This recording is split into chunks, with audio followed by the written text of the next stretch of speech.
Just to start off, I'm not a writer, so I'm sorry if I made any grammar mistakes or if something doesn't make sense. I know I can be a little jumpy with details sometimes. I hope you can enjoy, and please be respectful.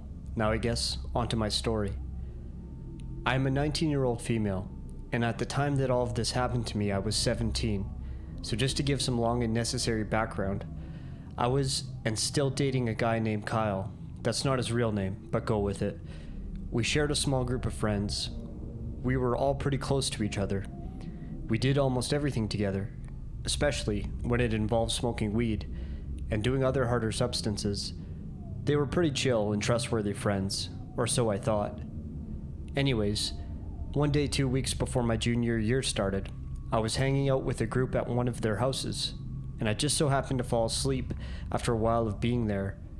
I woke up probably 5 minutes later to one of my friends touching my inner thigh. Just a note, I was the only female in the group, and my boyfriend wasn't there when this occurred. He was at a show choir practice, so he couldn't have been there even if he wanted to. When the friend touching me noticed I woke up, he immediately stopped, and I ran into the bathroom crying. I've been assaulted before, so just going through it again isn't the greatest feeling. A few minutes passed by, and I left the bathroom. I pulled one of the friends aside and told him what happened. His response shocked me. He said he saw what happened, but he didn't stop him. I don't know why he didn't, and I guess I'll never know. But that same friend told me not to tell Kyle, because he didn't want any friendships ruined. Well, I obviously told Kyle after show choir practice, and he was understandably pissed off. We've come to the agreement that we'll no longer be friends with them anymore. A few days went by, still avoiding the group, and we would receive a lot of messages from them, but they were shocking and hurtful messages saying I'm being overdramatic, that it's my fault that it happened, just act like nothing ever happened, he didn't really assault you, and so on. I was pretty destroyed reading all those messages coming from those so-called friends, but for some stupid reason, we all became friends again when school started. I know what you're thinking. Why would we go back to that shitty group of friends? I guess our only lame excuse is that we hate confrontation and we wanted things to go back to normal. I wanted to feel normal again. Well, obviously it wasn't the best idea taking back those friends, especially the one who touched me, because it started to really affect me mentally. I became super depressed. I developed really bad trust issues with everyone, including my boyfriend. I would constantly have panic attacks throughout the day. I started self-harming again. I was extremely suicidal, and I was failing all my classes because I rarely showed up to school. The school attendants and staff had no idea what was wrong with me. I would refuse to tell them and my family, but one day came around and I couldn't hold it in anymore. I told my family, and at first they were supportive, but then it quickly changed. I don't really want to go into the details, but for a long time I felt so alone. Later on, around November 2017, my boyfriend did something behind my back with another girl. He didn't cheat on me, he just sold some weed to her. But for some odd reason, I mentally got worse. I just didn't know how to cope with anything that has and was happening to me. I started mentally abusing my boyfriend, like extremely bad to where he hated himself, and I think at some point he even became suicidal. Deep down, it made me happy. I wanted someone to feel pain too, but it got so bad to where we broke up twice, but then got back together the same day each time. Now fast forward to around February 2018. One night, that's when it happened. I was having trouble sleeping, and it was getting late. I also had school the next morning, so I was getting pretty frustrated. Finally, around 1 a.m., I started dozing off. I found myself awake probably around 10 to 15 minutes later. I noticed a tall, dark figure standing across my room in my closet. At first, I thought it was my older brother messing with me because he's done stuff like this before. But as I tried to say his name, I couldn't. That's when I realized I couldn't speak, couldn't move. I was paralyzed. So as I'm staring at this figure in my closet, wondering what the hell is going on, the figure starts moving closer to me. Then I notice it kind of looks like it was floating towards me. I can feel myself panicking, but I couldn't move or say anything. So when the tall dark figure reached for the side of my bed, I kid you not, it bent over and grabbed my nose. Now I couldn't breathe through my nose or my mouth. I'm just staring at this dark figure. Its face was so close to mine, but I couldn't make out any features. I could feel my heart trying to break out of my chest. My lungs are hurting like hell because I couldn't breathe. I legitimately thought I was going to die. But suddenly, I quickly sat up, gasping for air, looking around my room for that figure, but it wasn't there. I was scared. I was so scared. I didn't know what had just happened. I thought I just had this most realistic nightmare of my life. I mean, I guess that's kind of what happened. The next morning, when my boyfriend picked me up for school, I told him about the realistic nightmare. He said, "That's creepy," and that was that. A few weeks later, I brought it up to my older brother, and that's when he told me that I actually had sleep paralysis. I had no idea what sleep paralysis is, but after hearing his definition of it and doing some research, I was really freaked out. I read online that stress, anxiety, depression, sleep problems, and some other things can cause sleep paralysis. I realized that everything that had happened to me sort of recently played a big part in my sleep paralysis episode that night. I would be lying if I said I didn't have trouble sleeping for a while after that, but I eventually got over it. But every now and then, I do get a little nervous to go to sleep. Fast forward to now, 2020. Kyle and I are doing really well, better than ever. We are renting our own apartment. We have 2 cats, and they are absolutely amazing. Our 3-year anniversary is next month, and we are extremely excited. On another note, September 22nd, 2019, I was diagnosed with extreme depression and anxiety disorder, but I now go to therapy and take medications to help with that. I have never felt better and happier. Oh, and in case you were wondering, we are no longer hanging with those shit friends anymore.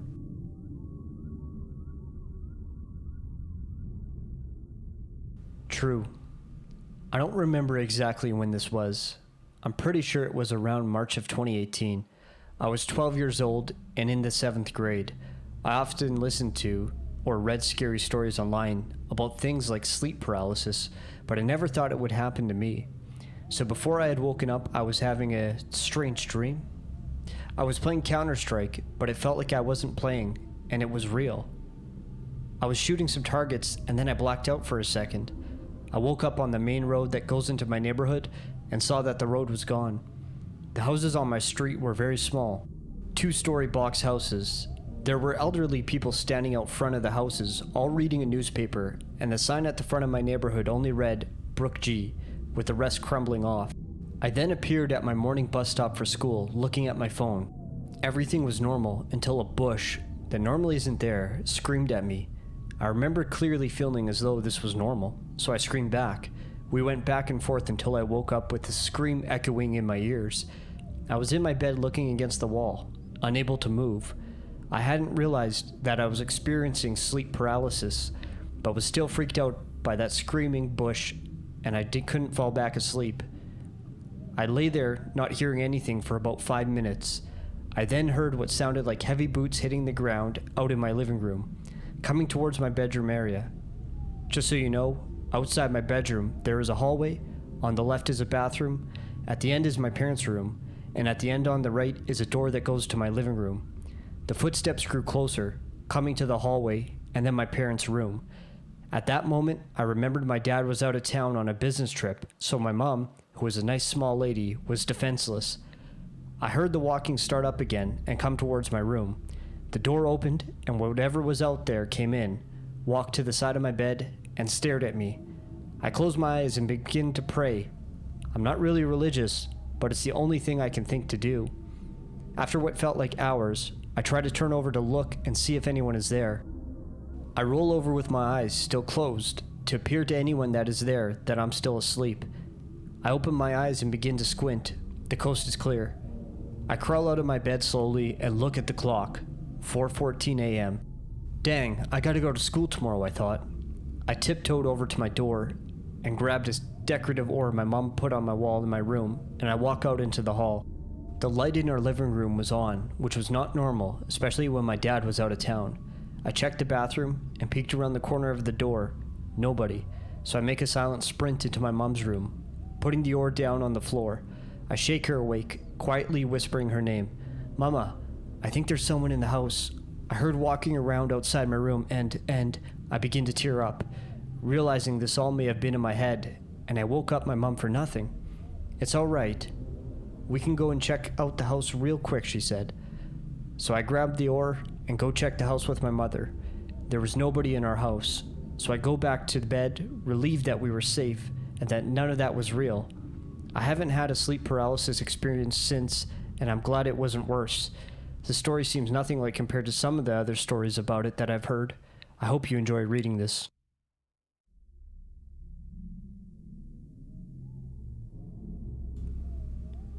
Before I start, you gotta know that I've had a long history of multiple sleep paralysis ever since I was a child. I dare say multiple in a single night. I'm an 18-year-old male, and well, I moved out from my mother's home 2 years ago and been independent since then, and have been roommates with my uncle for a couple months now, but that's a different story. Anyways, this is going to be a little bit awkward, given the fact that I was listening to scary stories while trying to fall back asleep after waking up at 5 a.m., the same date I'm writing this post, September 25th, 2018. While I was falling asleep with my headphones on, I started to realize I'd have woken up, but my body couldn't move. Now, it was weird for me given the fact that I hadn't had any sleep paralysis recently for a very long time, but I knew what I was going through. My vision started to blur, my head felt heavy, but I could still hear the voice coming out of my headphones narrating a story. The strangest thing is that I somehow managed to move my hand and tried to shake off my earbuds. As much as I tried, I couldn't take them off. It's as if they were glued to my ears.